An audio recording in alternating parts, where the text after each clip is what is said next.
I also want to talk about health care legislation. And if you look back over the last 6 months as we've had a debate in Washington on the future of health care, I hope that you can see my message has been consistent. I said, first of all, that we need to repeal the Affordable Care Act and replace it with something that works and that is affordable for America, that can continue access to health care, but also has a better mechanism for controlling costs and does away with the individual mandate and the employer mandate. I have also been consistent, though, in evaluating it from the standpoint of the state. And so I have opposed initial measures that have been introduced in the House and early in the Senate because they represented a cost shift to the states. And I've watched that very carefully.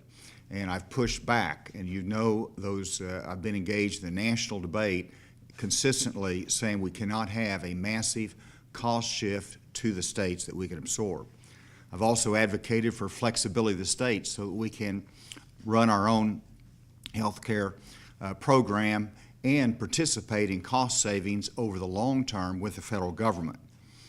And I've maintained that consistent message, and over the last month, particularly since the Senate bill failed in that dramatic midnight vote, I've worked with 4 governors closely, as well as with senators and members of the administration in a very quiet group that the governors included Governor Ducey of Arizona, Governor Bryant of Mississippi, Governor Walker of Wisconsin, and myself. And we have worked, as well as our healthcare teams, trying to formulate something that both expansion and non-expansion states can support. And the result of all of that is, with the leadership of Senator Cassidy and Senator Graham, it is the Graham-Cassidy Bill. And I see this bill as the best and last opportunity to repeal the Affordable Care Act, which is the wrong direction for America. And I also see this as covering the major points that I've advocated for during the last 6 months. And that is flexibility for the states. And this is very, very important. It does not represent a significant cost shift to the states that I've expressed concern about. I've not been bashful about that. I haven't been hesitant about it. I've called it the way I saw it when it represented too much of a shift to the states. I do not see the Graham-Cassidy bill in that fashion. It should be noted that 37% of all the federal funds under the Affordable Care Act go to 4 states: California, New York, Massachusetts, and Maryland. I don't think anybody in middle America would see that as a fair distribution of funds. And so what the Graham-Cassidy bill does, it not only repeals the individual mandate and the employer mandate, which is important, but it also block grants to states the federal funds that are currently utilized, but it does it in a way that is more equitably distributed and does not represent a cost shift to the states, and allows us to continue the progress in health care coverage that we've already demonstrated that we can be successful in as a state. And so the block grants to the states will keep up with health care inflation rate, not regular inflation rate, but health care inflation rate. Secondly, those funds can only be used on health care.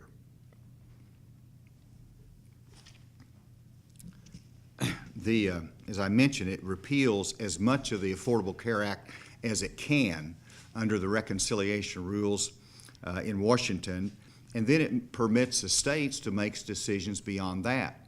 We can reject more of it, we can retain parts of it, we can come up with our own formulation as to what our health care system should be like in Arkansas or any individual state.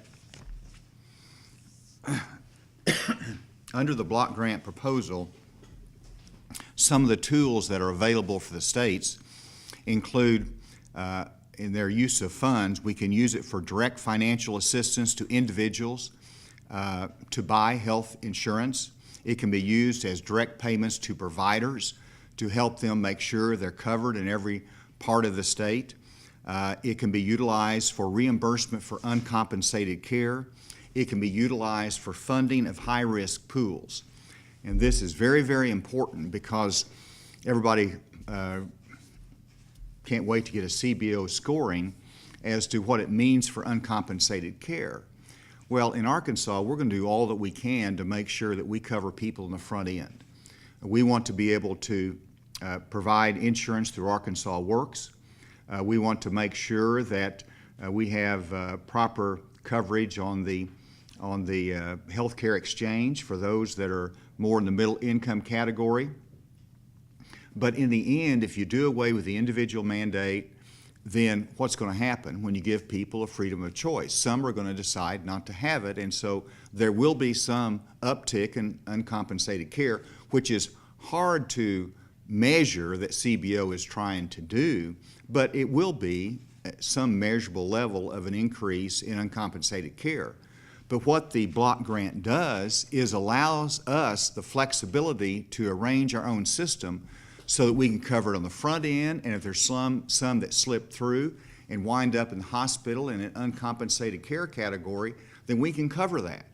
And I've already shared this with the hospitals that as long as there's coverage, that is the key thing that we're trying to accomplish. And so you've got to be careful as to how you measure the flexibility of states. They say, well, you're going to eliminate so many people off of Medicaid. Well, if you look at the expansion states, we take all of the expansion dollars plus all the other money that flows through the Affordable Care Act for that expansion population. We take that money, we divide it up the states, and we tell the states that it's up to them to design their system. It might be part of a continuation of the Medicaid expansion. It might be some other design that they have to utilize the exchanges. And so it gives the states what they have been asking for.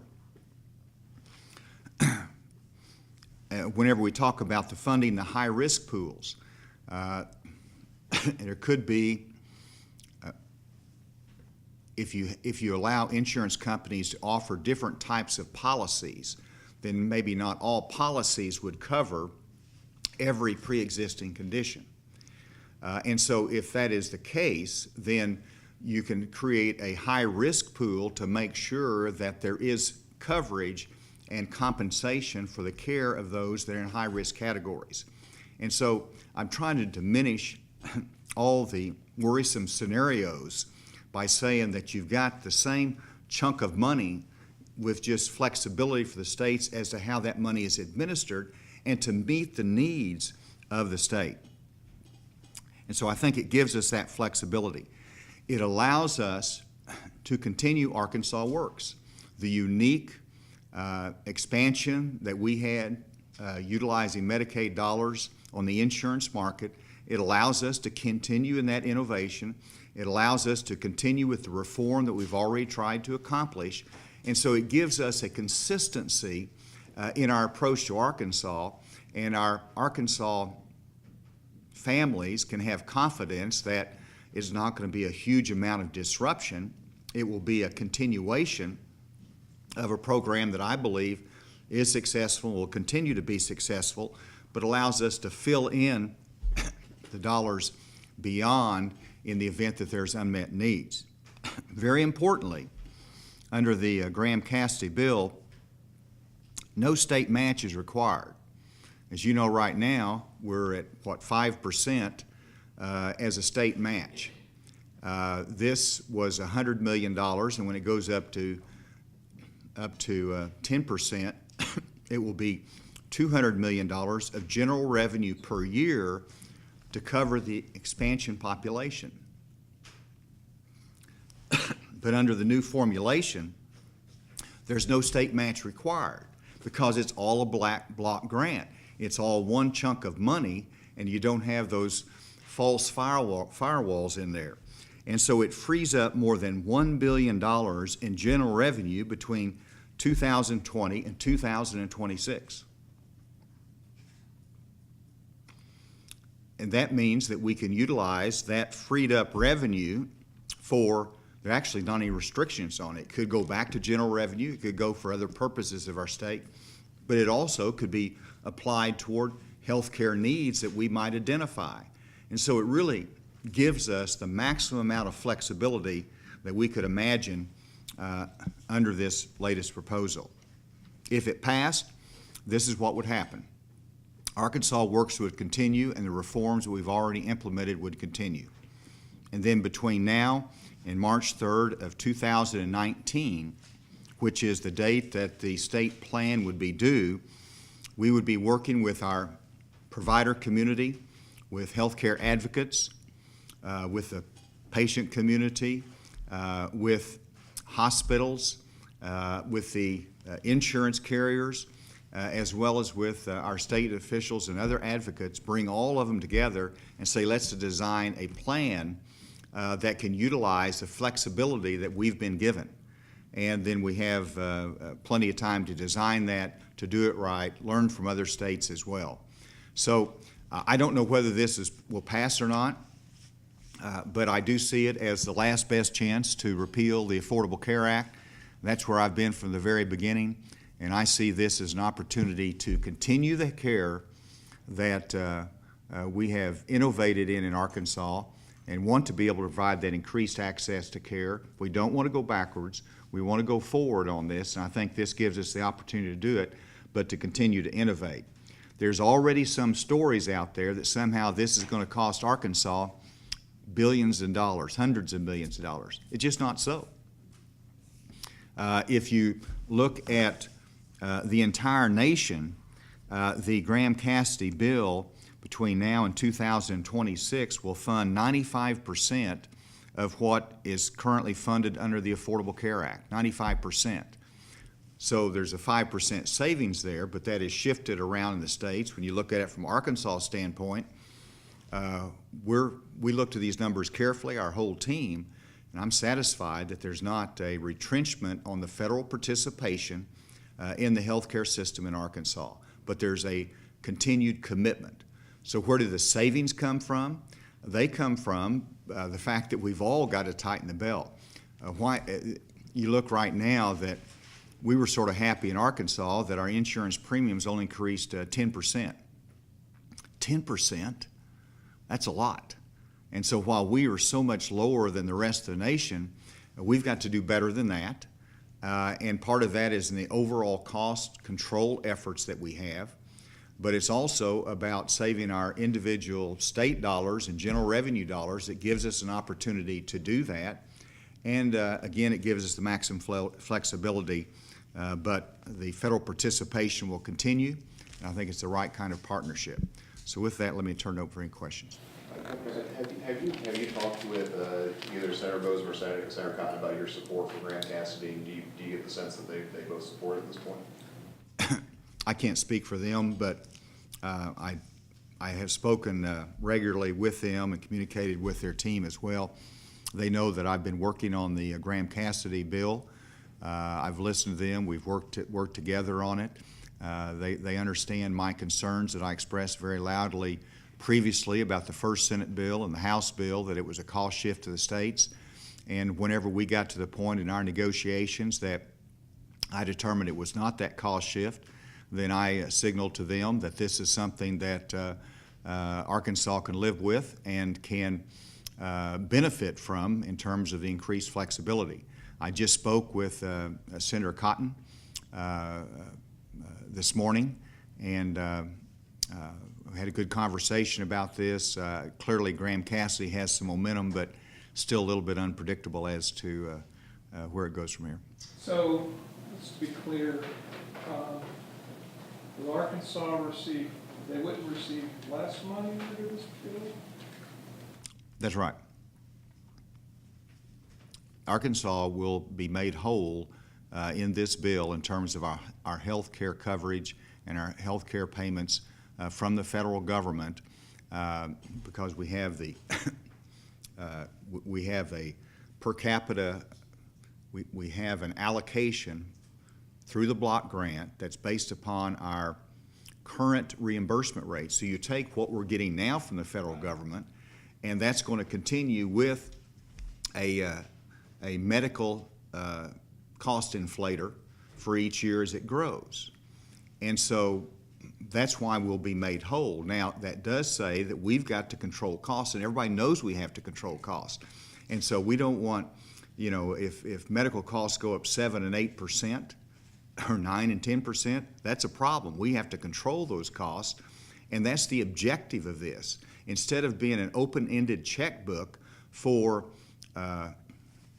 this program, you're putting some cost controls in it, but we're starting with a baseline and with a growth capability that makes Arkansas whole, with us managing it with flexibility to create savings, which we've demonstrated that we can do. You said this is the best case. I mean, as far as this bill, this is the best case scenario, last chance, really. What if, you know, there's the scenario that this bill won't pass? Where will Arkansas be then? I know the last time we talked, you talked about Medicaid waivers. How is that conversation going with the Trump administration? Arkansas is in good position either way. When I say this is the last best chance, because the opportunity to pass it with 50 votes, and we're not going to get Democrat votes, but the opportunity to pass it with 50 votes expires September 30th. And so there's not anything else on the table, and we've worked hard on this. It has governor's support. I think it will generate significant support. There's some unpredictability about it, but this is our only chance. And if this doesn't pass, I think Affordable Care Act is here in perpetuity. It's built into the fabric of our healthcare system, and I don't see it changing. So this is our last chance, and for a matter of consistency, but also more importantly, looking out after Arkansas, this is a good direction for us if we're going to repeal the Affordable Care Act, which I support. Now, if it doesn't happen, we're in good position because we have an administration that's going to be more flexible in giving us waivers. We have a waiver request in that supports Arkansas Works that I believe will be a national model, and we're expecting to hear a response on those waivers anytime, any day now. Governor, you mentioned you've been working with the Arizona governor, and that Arizona governor is out saying that he is going to ask Senator McCain to back this bill, unlike what he did a month ago or a couple of months ago. If you had the chance to speak to Senator McCain, what would you say? That he said before he wanted to listen to his governor, and I thought he was very wise when he said that, because governors have to implement this every day. I've worked with Governor Ducey on this. He's satisfied that this bill takes Arizona in the right direction, takes our nation in the right direction, and so I would encourage Senator McCain to listen to the governor and to support this bill. He also, Senator Kane does make the point that this should be by more regular order, and we all wish it would have moved earlier on. I was frustrated by it. I'd like to have more time for the CBO scoring part of it and more hearings on it. They have had some hearings. I think they got some more scheduled. We expect to have a preliminary CBO scoring on it. So I understand those concerns of Senator McCain, but in the end, you've got two choices. You're either going to live with the Affordable Care Act, Obamacare, as it is now, and say that's my preferred choice for the direction of America, or we're going to make a change, and the only change on the table is the Graham-Cassidy Bill, and that's a wise choice to make. What would you say then to Senator Rand Paul, who's calling this 90% of Obamacare is still pretty much Obamacare? Well, I think he's wrong. If you look at Obamacare, what are the essential elements of Obamacare? It's the individual mandate, it is the employer mandate, it is the Medicaid expansion, and it's that type of, and it's the exchange. And so whenever you are dismantling the individual mandate and the employer mandate, and the Medicaid extension is the options to the states, and that's ending in a block grant, you are in effect dismantling Obamacare. The only things left is the exchange that really predated the Affordable Care Act. And so I say to Senator Rand Paul that this does a lot, in my judgment, takes the heart out of the Affordable Care Act, And then secondly, even if you disagree with all the aspects of it and says it doesn't go far enough, my goodness, it does take us away from the Obamacare that is not really a long-term solution for our country. Hospitals in Arkansas have, administrators have talked about the office, you mentioned the uncompensated care issue. You said you had conversations with them. There still seems to be some trepidation among some hospital administrators about this. What was the tenor of your conversations with them? Simply that if we have the flexibility and the dollars, then we can cover uncompensated care if uncompensated care starts hitting our hospitals. Excuse me. And that's what's important to them, is either to have insurance on the front end or to have some type of coverage for uncompensated care on the back end of it. And if you meet that criteria, then we should be strong in our rural hospitals, and they should be made whole. And I know that everyone is skeptical about any change in the future, because you've got what you know now, and you're going to deal with something unknown in the future. But I've stood with the hospitals on making sure Arkansas Works covers them, and we'll continue to make sure that there is coverage in the event there is a problem with uncompensated care down the road. Why do you think it's best to try to get in that 50-vote deadline instead of try to just wait for a bipartisan solution in the future? The answer is that the Democrats have said we will not do anything to repeal Obamacare. And so they won't vote for anything that repeals the individual mandate or the employer mandate. So so we're not going to get any Democrat votes. They've made it clear we'd love to get that. I think they ought to support this bill because it's good for their states. But that's the position they've taken.